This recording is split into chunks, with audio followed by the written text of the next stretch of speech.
¿Cuándo fue la última vez que experimentaste un silencio verdadero? No me refiero a esos breves momentos entre la medianoche y el amanecer en un apartamento de Madrid, cuando el tráfico finalmente se calma. Tampoco a esos instantes robados en un parque de Barcelona, mientras revisas mentalmente tu lista interminable de pendientes. Hablo de ese silencio profundo que permite escuchar el susurro de tu propia alma, ese vacío fértil donde las respuestas que has estado buscando desesperadamente en el exterior finalmente emergen desde tu interior. Vivimos en una España donde el ruido no es solo sonoro, sino existencial. Desde las bulliciosas terrazas de Valencia hasta las oficinas corporativas en la Torre Picasso, desde los colegios en Sevilla hasta los hospitales en Bilbao, hemos construido una sociedad que teme al silencio como si fuera un enemigo a combatir. Llenamos cada minuto disponible con notificaciones, podcasts, series en streaming, conversaciones superficiales y esa radio de fondo que nunca dejamos apagar. Y cuando finalmente nos encontramos solos en ese apartamento de Malasaña o en ese chalet adosado en las afueras de Zaragoza, encendemos la televisión para tener compañía o nos sumergimos en el infinito scroll de Instagram para evitar lo inevitable, encontrarnos con nosotros mismos. Lo que pocos españoles entienden es que esta aversión al silencio no es accidental. Es un mecanismo de protección sofisticado, una estrategia inconsciente para evitar enfrentar las verdades incómodas que duermen en nuestro interior, porque el silencio tiene una cualidad casi mágica. Disuelve las ilusiones que hemos construido meticulosamente sobre nuestra vida, nuestras relaciones, nuestras elecciones profesionales y nuestro propósito en este mundo. Para Elena, una ejecutiva de 43 años del sector financiero en Madrid, este descubrimiento llegó de la manera más inesperada. Llevaba 15 años en el mismo banco, ascendiendo constantemente, acumulando un salario que me permitía vacaciones en Bali y un ático en Chamberí. Mi vida era la envidia de mis amigas en Instagram. Y entonces, durante un retiro de empresa en un monasterio reconvertido en la Sierra de Guadarrama, me vi obligada a pasar 48 horas sin teléfono, sin compañeros, sin distracciones. Las primeras horas fueron una tortura. Me sentía inquieta, ansiosa, casi en pánico. Pero hacia el final del segundo día, en medio de ese silencio impuesto, llegó la revelación que cambiaría el curso de mi vida. No me gustaba mi trabajo. Nunca me había gustado. Había construido toda mi identidad, toda mi existencia, alrededor de una carrera que secretamente detestaba, que contradecía mis valores más profundos. Esa verdad había estado ahí todo el tiempo, gritando en silencio, pero yo había creado tanto ruido a mi alrededor que era imposible escucharla. ¿Ves? La historia de Elena no es excepcional. Es el reflejo de una epidemia silenciosa que afecta a millones de españoles. La desconexión profunda entre la vida que construimos externamente y la verdad de quienes somos realmente. Una fractura existencial que se manifiesta en las estadísticas alarmantes de consumo de ansiolíticos. España lidera a Europa en el aumento de bajas laborales por salud mental y en esa peculiar enfermedad española que muchos llaman el vacío de los domingos por la tarde. Esa melancolía inexplicable que surge cuando el ruido de la semana finalmente se detiene por unas horas. Lo que la experiencia de Elena nos muestra es que el silencio no es mero vacío o ausencia. Es un espacio potente donde podemos finalmente detectar la diferencia entre lo que es genuino y lo que es falso en nuestra vida. Es el contexto necesario para lo que los filósofos llaman un recomienzo honesto, un reinicio honesto, una oportunidad para realinear nuestra existencia externa con nuestra verdad interna. Para Carlos, un médico de 49 años de Barcelona, con un prestigioso puesto en uno de los hospitales más importantes de Cataluña, ese recomienzo honesto llegó tras una crisis de salud. Un infarto a los 47 años te obligan a hacer pausas que normalmente evitarías. Durante mi recuperación, privado de las distracciones habituales, comencé a escuchar una voz interior que llevaba años intentando comunicarse conmigo. Me di cuenta de que mi vida estaba fundamentalmente desequilibrada. Profesionalmente exitosa, sí, pero emocionalmente desértica. Había sacrificado mis pasiones, mis relaciones significativas, incluso mi salud, en el altar del prestigio profesional.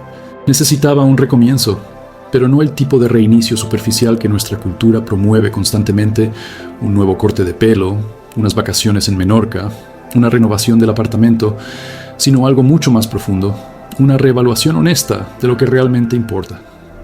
Lo que Carlos y Elena experimentaron, lo que quizás tú también estás sintiendo mientras escuchas estas palabras, no es una crisis, es una invitación del alma para reorientar el rumbo de una vida que, quizás, sin darte cuenta, se ha desviado del camino que realmente deseas recorrer. La palabra crisis viene del griego krinein, que significa separar o decidir.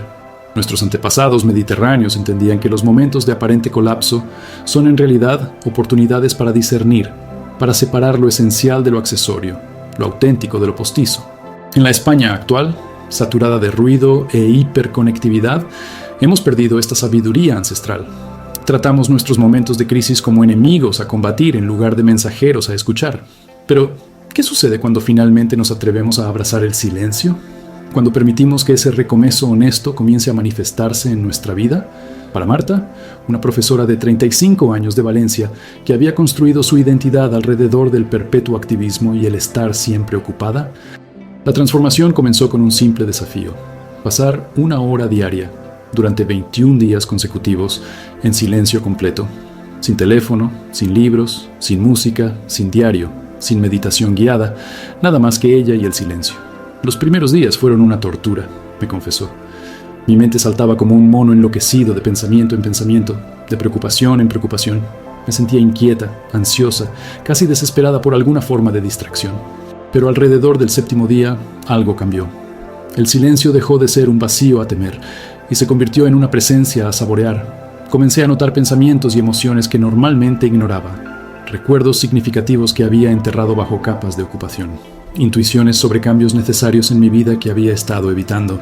Y lo más sorprendente, una sensación creciente de paz que no dependía de circunstancias externas, sino que parecía emanar de algún lugar profundo dentro de mí. Lo que Marta descubrió, lo que muchos españoles están redescubriendo, es que el silencio no es el enemigo. Es el amigo más leal que tenemos, el único contexto donde podemos escuchar con claridad la brújula interna que siempre intenta guiarnos hacia una vida más auténtica y plena. Sin embargo, en nuestra cultura española contemporánea, orientada hacia la acción constante y la productividad visible, tendemos a confundir el silencio con pasividad y el recomezo honesto con fracaso. Si necesitas reiniciar, nos dice implícitamente la sociedad, es porque has fallado en tu primer intento. Nada podría estar más lejos de la verdad. El recomezo honesto no es un acto de rendición, sino de supremo coraje. No indica fracaso, sino profunda sabiduría. Es el reconocimiento maduro de que, a veces, el camino que hemos estado siguiendo, quizás durante años o décadas, simplemente no nos lleva a donde realmente queremos ir. La pregunta inevitable surge: ¿por qué nos resistimos tan ferozmente a este silencio transformador y a los recomienzos honestos que podrían liberarnos? ¿Por qué preferimos el ruido conocido, aunque nos esté desgastando lentamente, a la incertidumbre fértil del silencio? Para responder a esto, debemos entender 3 fuerzas poderosas que operan en la sociedad española contemporánea. Fuerzas que conspiran, involuntariamente, para mantenernos en una perpetua huida de nosotros mismos. La primera es lo que podríamos llamar la mitología del éxito lineal. Desde los colegios de élite de Madrid hasta las universidades públicas de Andalucía, desde las conversaciones familiares en la sobremesa de Navidad hasta los discursos corporativos en las multinacionales de Barcelona, hemos sido adoctrinados en una narrativa que presenta el éxito como un camino recto, ascendente y sin interrupciones. Estudiamos intensamente, obtenemos un título prestigioso, conseguimos un trabajo estable, compramos un piso, formamos una familia y avanzamos en nuestra carrera hasta la jubilación. Cualquier desviación de este guión se percibe como un fracaso personal, una señal de debilidad o inconstancia. Esta mitología, profundamente arraigada en nuestra psique colectiva española, crea una resistencia casi instintiva a los recomienzos. Nos hace interpretar la necesidad de reevaluar y cambiar de dirección como una admisión de error, en lugar de verla como un acto de valentía y autenticidad. Para Jorge, un arquitecto de 51 años de Sevilla, esta revelación llegó después de 2 décadas en un estudio prestigioso. Había seguido todos los pasos prescritos: universidad con honores, posgrado en el extranjero, incorporación a un estudio reconocido, paulatino ascenso hasta convertirme en socio. Tenía todo lo que supuestamente debía desear: reconocimiento profesional, estabilidad económica, proyectos interesantes. Pero algo dentro de mí se estaba marchitando, algo esencial que no podía nombrar. Cuando finalmente me permití cuestionar este camino, enfrenté una resistencia feroz, no solo externa, de colegas, familiares, amigos, sino también interna. Me había identificado tanto con esa trayectoria lineal, esa narrativa de éxito sin interrupciones, que la mera idea de un recomienzo me parecía una traición a todo lo que había construido. La segunda fuerza es lo que los psicólogos llaman el sesgo del costo hundido. Esta falacia cognitiva nos hace persistir en un camino simplemente porque ya hemos invertido tiempo, energía, dinero o identidad en él, incluso cuando todas las evidencias sugieren que continuar no nos beneficia. En España, país donde el valor de la perseverancia y el no rendirse está particularmente ensalzado, pensemos en el imaginario del conquistador, del torero, del navegante, este sesgo opera con especial potencia. Continuamos en trabajos que nos desgastan, en relaciones que nos marchitan, en ciudades que nos alienan, en estilos de vida que nos enferman, simplemente porque ya hemos invertido tanto que dar un paso atrás o en otra dirección parece impensable. Para Lucía, una abogada de 37 años de Barcelona, especializada en derecho corporativo, este sesgo casi le cuesta su salud mental. Había invertido 7 años en una de las firmas más prestigiosas del país, jornadas de 14 horas, fines de semana sacrificados, vacaciones interrumpidas por emergencias laborales. Me había convertido en la mejor en un campo que, honestamente, me resultaba moralmente cuestionable. Cuando comencé a plantearme un cambio hacia el derecho ambiental o los derechos humanos, áreas que realmente resonaban con mis valores, la respuesta inmediata de mi mente fue: ¿pero cómo vas a desperdiciar todos estos años de especialización? ¿Cómo vas a renunciar a todo lo que has construido? Me tomó meses de terapia darme cuenta de que estaba atrapada en la falacia del costo hundido, que esos años no serían desperdiciados si el cambio me llevaba hacia una vida más alineada con mi verdad interior. La tercera fuerza, quizás la más sutil pero igualmente poderosa, es lo que los sociólogos denominan la tiranía de las expectativas ajenas. En la cultura española, con su fuerte énfasis en la familia extendida, las conexiones comunitarias y el qué dirán, las expectativas de padres, parejas, amigos y colegas ejercen una influencia determinante en nuestras decisiones vitales. Desde el pequeño pueblo en Extremadura hasta el barrio de moda en Madrid, sentimos el peso de lo que los demás esperan de nosotros. Y cuando contemplamos un recomienzo honesto, uno que podría desafiar esas expectativas, el miedo al rechazo, la decepción o la incomprensión puede resultar paralizante. Para Manuel, un profesor de instituto de 45 años en una pequeña localidad de Castilla, este peso de las expectativas ajenas se manifestaba cada domingo en la comida familiar. Mis padres habían hecho enormes sacrificios para que yo pudiera estudiar y convertirme en profesor. Para ellos, que habían trabajado la tierra toda su vida, mi posición era motivo de inmenso orgullo. Cuando comencé a sentir que mi verdadero llamado era la carpintería artesanal, algo que había practicado como afición desde niño, me enfrenté a un dilema desgarrador. ¿Cómo podía siquiera considerar abandonar la seguridad y el estatus de mi profesión por algo tan manual, tan incierto? ¿Qué pensarían mis padres, mis compañeros, mis alumnos? Vivía dividido entre la seguridad de cumplir expectativas ajenas y el anhelo profundo de honrar mi propia verdad. Estas tres fuerzas, la mitología del éxito lineal, el sesgo del costo hundido y la tiranía de las expectativas ajenas, crean una resistencia formidable al silencio transformador y a los recomienzos honestos. Nos mantienen atrapados en vidas que quizás hemos dejado de elegir activamente. Vidas que continuamos por inercia, por miedo o por lealtad mal entendida hacia nuestro pasado. Pero aquí está la verdad liberadora. Un recomienzo honesto no requiere necesariamente un cambio externo dramático. No implica abandonar tu trabajo mañana, vender todas tus posesiones, romper todas tus relaciones o mudarte a una cabaña en los Pirineos, aunque para algunos, eventualmente, esas puedan ser las decisiones correctas. Un recomienzo honesto comienza, siempre, con un acto interno de alineación, con la decisión valiente de escuchar el silencio y permitir que te revele verdades que quizás has estado evitando.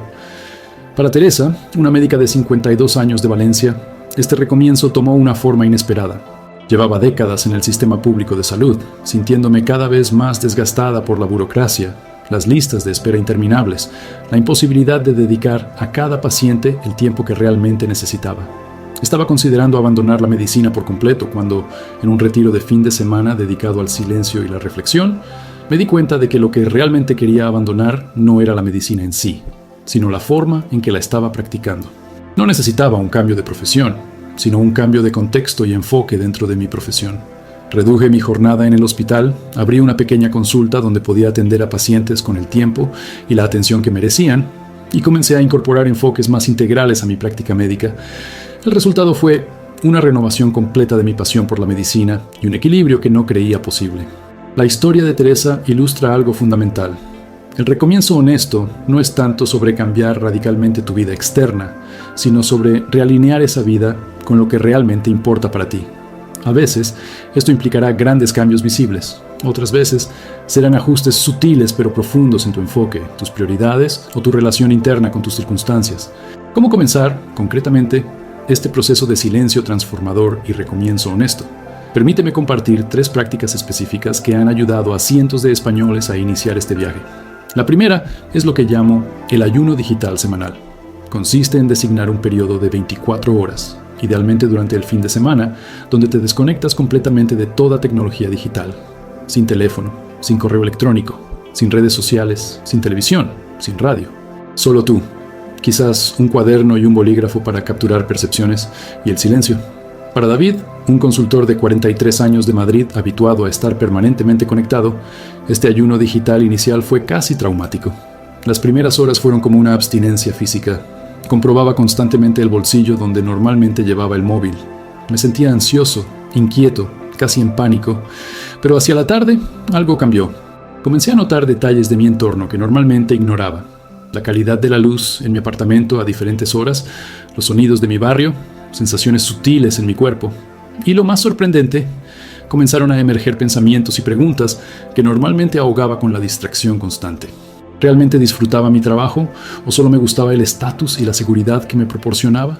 ¿Por qué pasaba tan poco tiempo con las personas que supuestamente más me importaban?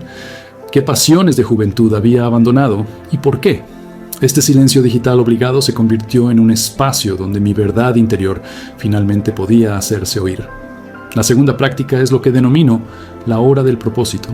Consiste en dedicar 1 hora cada mañana, antes de sumergirte en las obligaciones y el ruido del día, a actividades que nutran tu esencia más auténtica. No hablamos aquí de revisar correos, planificar el día o adelantar trabajo. Hablamos de dedicar tiempo a lo que realmente te hace sentir vivo. Quizás escribir, dibujar, meditar, tocar un instrumento, caminar en la naturaleza o simplemente estar en silencio contemplativo. Para Ana, una empresaria de 39 años de Barcelona cuyas mañanas solían comenzar con una inmersión inmediata en correos y reuniones, esta simple práctica transformó radicalmente su relación con el trabajo y consigo misma. Comenzar el día conectando con lo que realmente me importa, en lugar de responder inmediatamente a las demandas externas, cambió mi perspectiva completamente. Descubrí que cuando dedico esa primera hora sagrada a mi desarrollo interior, al cultivo de lo que realmente me nutre, el resto del día fluye de manera diferente. Soy más creativa, más centrada, más resistente ante los inevitables desafíos. Y lo más importante, las decisiones que tomo durante el día están más alineadas con mis valores profundos, en lugar de ser simples reacciones a presiones externas. La tercera práctica, especialmente poderosa para catalizar recomienzos honestos, es lo que llamo la carta desde el futuro. Este ejercicio consiste en escribirte una carta a ti mismo desde un futuro, digamos 5 años adelante, en el que has tenido el coraje de realizar los cambios que tu corazón anhela. ¿Qué te diría ese yo futuro sobre las decisiones que tomaste? ¿Qué te agradecería? ¿Qué te recordaría sobre lo que realmente importa? Para Miguel, un ingeniero de 47 años de Málaga atrapado en una espiral de éxito exterior y vacío interior, esta carta fue reveladora. Me escribí desde un futuro donde había tenido el valor de simplificar mi vida, reducir mis horas de trabajo, mudarme cerca del mar y dedicar más tiempo a mis pasiones creativas y a las personas que amo. Lo que me sorprendió fue la claridad emocional que emergió durante este ejercicio. No estaba escribiendo desde mi mente analítica habitual, sino desde un lugar más profundo e intuitivo, y el mensaje era inequívoco. La vida que estaba posponiendo para un futuro hipotético era precisamente la vida que anhelaba ahora. Esta carta me dio el impulso que necesitaba para comenzar a hacer cambios significativos, no de manera impetuosa o irresponsable, sino estratégica y consciente. Estas 3 prácticas, el ayuno digital semanal, la hora del propósito y la carta desde el futuro, son puertas de entrada hacia ese espacio de silencio transformador donde los recomienzos honestos se vuelven no solo posibles, sino inevitables. Son invitaciones a escuchar esa voz interior que quizás has estado ignorando durante demasiado tiempo, porque al final lo que la mayoría de nosotros anhelamos no es más ruido, más distracción, más posesiones o incluso más logros externos. Lo que realmente anhelamos es una vida que resuene con nuestra verdad más profunda. Una vida donde lo que hacemos externamente esté en armonía con quienes somos internamente. Y tal vez, solo tal vez, todo lo que necesitas para iniciar esa vida es un poco de silencio y el coraje para un recomienzo honesto.